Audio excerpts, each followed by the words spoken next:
Good morning students. आज मैं आपको साइंस का 15 चैप्टर चंद्रमा एक्सप्लेन कर रही हूँ। अंतरिक्ष में चंद्रमा हमारा सबसे निकटतम पड़ोसी है। यह पृथ्वी के चारों ओर भ्रमण करता और अपने अक्ष पर भी घूमता है। दिन प्रतिदिन चंद्रमा का अपना आकार बदलता रहता है। ऐसा इसलिए होता है क्योंकि ये पृथ्वी के चारों ओर चक्कर लगाता है, जिससे चंद्रमा के विभिन्न भाग पर सूर्य के प्रकाश से प्रकाशित होते हैं।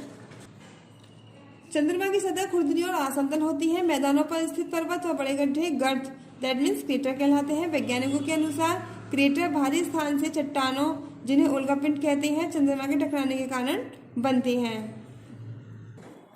ये जो क्रेटर हैं ये उल्कापिंडों के टकराने के कारण बनते हैं। जब उल्कापिंड चंद्रमा से टकरा जाते हैं तो इनमें क्या बन जाते हैं? गड्ढे बन जाते हैं। उल्कापिंडों के टकराने से चंद्रमा की सतह टूट जाती है और इसके कारण अंतर्भाग में स्थित लावा इन क्रेटरों से बाहर की ओर बहकर निकलता है। जब ये लावा ठंडा हो जाता है तो मैदान में चट्टानें आदि बन जाते हैं।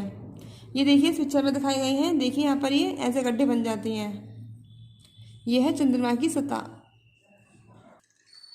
चंद्रमा की कलाएं। चंद्रमा का अपना कोई प्रकाश नहीं होता है। चंद्रमा का प्रकाश जो हम देखते हैं चंद्रमा पर पड़ने वाले सूर्य का परावर्तित प्रकाश होता है। चंद्रमा का आकार दिन प्रतिदिन बदलता दिखाई देता है। ये विभिन्न आकार चंद्रमा की कलाएं कहलाती हैं। पृथ्वी, चंद्रमा और सूर्य की सतह परिवर्तन के कारण चंद्रमा के जितने भाग पर प्रकाश पड़ता है वह उसी आकार में दिखाई देता है। चंद्रमा का अपना प्रकाश नहीं होता है। यह सूर्य के प्रकाश से चमकता है। चंद्रमा की विभिन्न कलाएं। नया चंद्रमा। जब पृथ्वी के सामने की ओर चंद्रमा के पृष्ठभाग पर सूर्य का कोई प्रकाश नहीं पड़ता है तो वह चंद्रमा हमें दिखाई नहीं देता है और इसे हम नया चंद्रमा यानी कि अमावस्या कहते हैं। अर्धचंद्राकार। जो चंद्रमा के पृष्ठ के छोटे से भाग पर सूर्य का प्रकाश पड़ता है तो चंद्रमा में हल्का सा दिखाई देता है, तो उसे हम अर्ध चंद्राकार चंद्रमा कहते हैं। आधा या चतुर्थ चंद्रमा। जब चंद्रमा के आधे पृष्ठ पर सूर्य का प्रकाश पड़ता है और चमकता है तो इसे हम आधा चांद कहते हैं। उभरा हुआ चंद्रमा। जब चंद्रमा के तय भाग पर सूर्य का प्रकाश पड़ता है तो इसे उभरा हुआ चंद्रमा कहते हैं।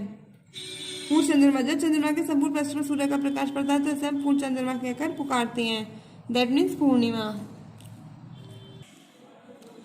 चंद्रमा ज्वार भाटा। चंद्रमा के आकर्षण के कारण समुद्री जल का आवर्ती रूप से उठना और पृथ्वी पर गिरना ज्वार भाटा कहलाता है। सूर्य और चंद्रमा का गुरुत्वाकर्षण खिंचाव एक साथ पृथ्वी की सतह के जलाशय के जल को आकर्षित करता है, जिससे समुद्र में ज्वार भाटा आता है। ग्रहण। ग्रहण अंतरिक्ष में बनी एक छाया होती है जो सूर्य और चंद्रमा को कुछ समय के लिए अदृश्य कर देती है। जब सूर्य, चंद्रमा और पृथ्वी एक सीधी रेखा में आते तो ग्रहण की घटना घटित होती है। चंद्र ग्रहण। जब पृथ्वी सूर्य और चंद्रमा के बीच आ जाती है तो चंद्र ग्रहण होता है। जब पृथ्वी सूर्य की परिक्रमा करती है तो कभी कभी ये सूर्य और चंद्रमा के बीच आ जाती है। पृथ्वी की छाया चंद्रमा पर पड़ती है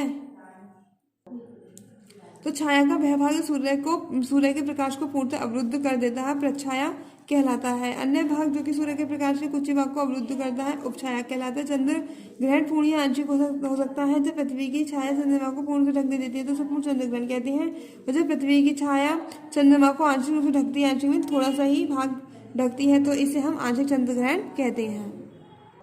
ये देखिए चित्र में दिखाया गया है। पृथ्वी जो है वो सूर्य चंद्रमा के बीच आ गई तो ये क्या कहलाएगा? चंद्र ग्रहण। सूर्य ग्रहण। जब चंद्रमा सूर्य पृथ्वी के बीच आ जाता है तो सूर्य ग्रहण होता है। जब चंद्रमा पृथ्वी की परिक्रमा करता है तो ये कभी कभी सूर्य और पृथ्वी के बीच आ जाता है, जिससे सूर्य का प्रकाश पृथ्वी पर नहीं पहुंच पाता है। देखिए जब चंद्रमा पृथ्वी और सूर्य के बीच आएगा तब सूर्य ग्रहण होता है, ठीक है।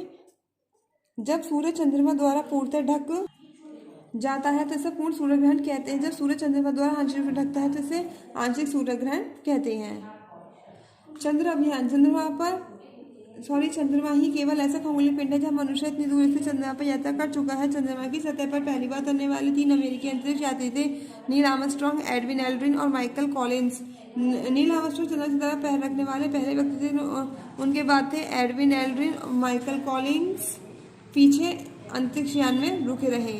राकेश शर्मा अंतरिक्ष पहुंचने वाले पहले भारतीय अंतरिक्ष यात्री थे। उन्होंने 2 सोवियत अंतरिक्ष यात्रियों के साथ अंतरिक्ष में 8 दिन गुजारे। कल्पना चावला अंतरिक्ष में जाने वाली पहली भारतीय महिला थी। कृत्रिम उपग्रह। कृत्रिम उपग्रह मानव निर्मित होते हैं, ठीक है, जो इंसानों के द्वारा बनाए जाते हैं वह कृत्रिम उपग्रह कहलाएंगे, जिन्हें पृथ्वी के चारों ओर परिक्रमा करने के लिए अंतरिक्ष में भेजा जाता है।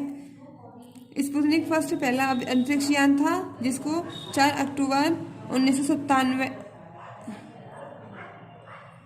1957 को एक कुत्ते के साथ पहली बार अंतरिक्ष में भेजा गया था। आर्यभट्ट भारत का पहला कृत्रिम उपग्रह था। इसके बाद बहुत से कृत्रिम उपग्रह स्थापित किए गए, जैसे Bhaskar Rohini, INSAT 1A, INSAT 1B, INSAT 1C से कई इकाइयों को स्थापित किया गया। ये उपग्रह हमारे लिए बहुत ही लाभदायक होते हैं तथा हमारी इस कई प्रकार से सहायता करते हैं। इनके उपयोग के आधार पर हम कृत्रिम उपग्रह विभिन्न प्रकार के होते हैं। जैसे नंबर 1 मौसम संबंधी उपग्रह, ये हमें मौसम के बारे में बताते हैं।